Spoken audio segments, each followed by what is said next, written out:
Hi everyone, ఈరోజు టేస్టీగా పాలకూర ఫ్రైని ఎలా తయారు చేసుకోవాలో చూసేద్దాం. చాలా టేస్టీగా ఉంటుంది, తప్పకుండా ట్రై చేయండి. ముందుగా స్టవ్ ఆన్ చేసుకొని ఒక గిన్నె పెట్టేసుకొని సరిపడా ఆయిల్ వేసేసుకోండి.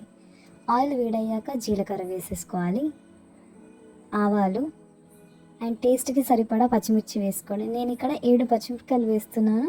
ఇవి చాలా కారంగా ఉన్నాయి. మీకు నచ్చితే ఒక 4 వేసుకున్నా సరిపోతుంది, తక్కువ కారం తినే వాళ్ళకి.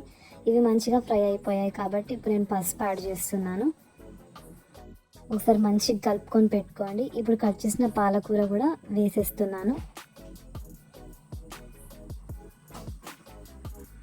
నేను చూపిస్తున్న విధంగానే మంచిగా వేసేసుకోండి.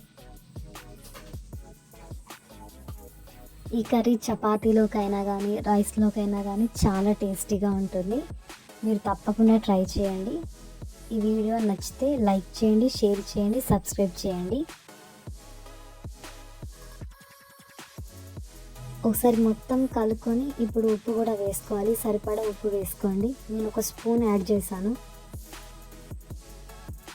ఉప్పు వేసాక కూడా ఒకసారి మంచిగా కలుపుకొని పెట్టుకోవాలి.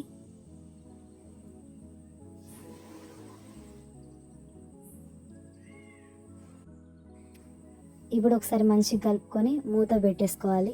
సిమ్లో 5 నిమిషాల పాటు పాలకూరను ఉడకనివ్వాలి. ఒక 5 నిమిషాల తర్వాత అల్లం వెల్లుల్లి పేస్ట్ కూడా యాడ్ చేసుకోవాలి.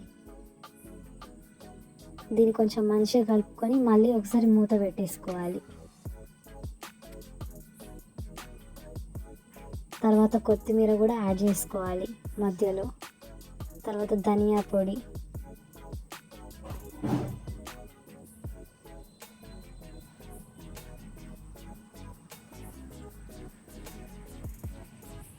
మరి ఒక 5 నిమిషాల పాటు కూడా మూత పెట్టేసుకొని ఉంచాలి. తీసి చూస్తే కర్రీ రెడీ.